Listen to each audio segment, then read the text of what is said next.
post. Much more still to come here on Good Morning Arizona. Yeah, coming up here, preventing concussions in kids. We'll hear from a local doctor on what he thinks should be done. Boys and Girls Club, where Chris Nowinski. Welcome back, everyone. You know, we're talking about something that can certainly be one of the most debilitating injuries with lifelong effects, especially for our young athletes. We're talking about concussions, and this weekend there's a conference in town to talk about how to prevent concussions in young kids. So we have Dr. Hirsch Handmaker, who's a president and CEO of Cactus. This is a local nonprofit organization working with Barrow Neurological Institute out of St. Joe's. Thanks for being here this morning, Doctor. Thanks very much. Good to be here. You know, it's already struck up a conversation here just during the commercial break, because we hear about traumatic brain injuries in maybe high school football. We see it in the news, we hear it in the news.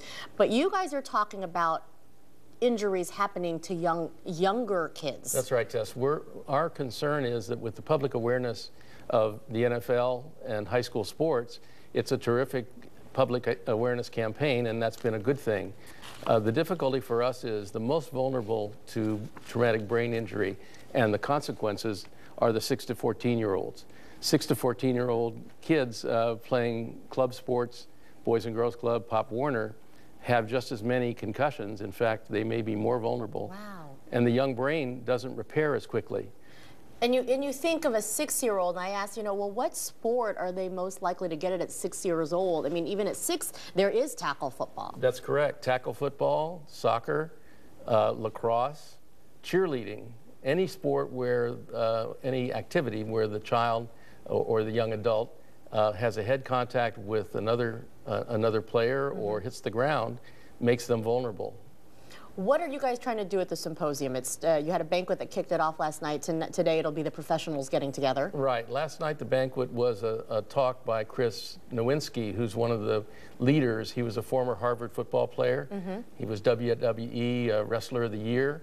He suffered many concussions and now is a champion for educating children. He spoke to the Boys and Girls Club last night, and we gave him our first Hero Award for conquering concussions. Today is a seminar at the Hotel Valley Ho for professionals talking about concussions, concussion awareness, how to test for it, and most importantly for us with the kids is not returning to play after they have a concussion. Because most times, how long before usually the doctors clear them, and what are you guys suggesting instead? Well, what we're trying to do is make teachers, coaches, parents, and the kids themselves aware that they may suffer a concussion. The most important and critical thing is that they not go back in the game and they not play until their brain has recovered. And that can be several weeks to a month. Oh, wow, okay. So we'd like them not to practice, and we'd like them to really rest and let that very fragile young brain recover. And we hear about this, and we don't want to alarm parents saying, oh, keep your kids out of sports altogether because there's that risk of having a brain injury. What's the best way to go about this to prevent it as much as possible? Well, again, Tess, what we want to do is prevent the second concussion. Gotcha. So let them recover completely from the first one. Most importantly, when in doubt, sit them out. The Barrow Neurologic Institute has a terrific program that we're working called Brain Book, and they educate the kids to not go back and play again.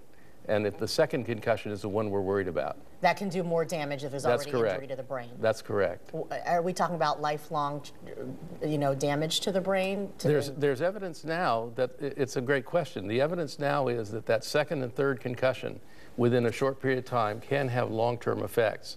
They can be long-term effects, maybe ADD, attention at school, and even worse, longer-term findings now are that early dementia and serious brain illnesses can occur from that second and third injury if the brain has not recovered. So interesting. Thank you for shedding light on this, Dr. Handmaker. We appreciate it.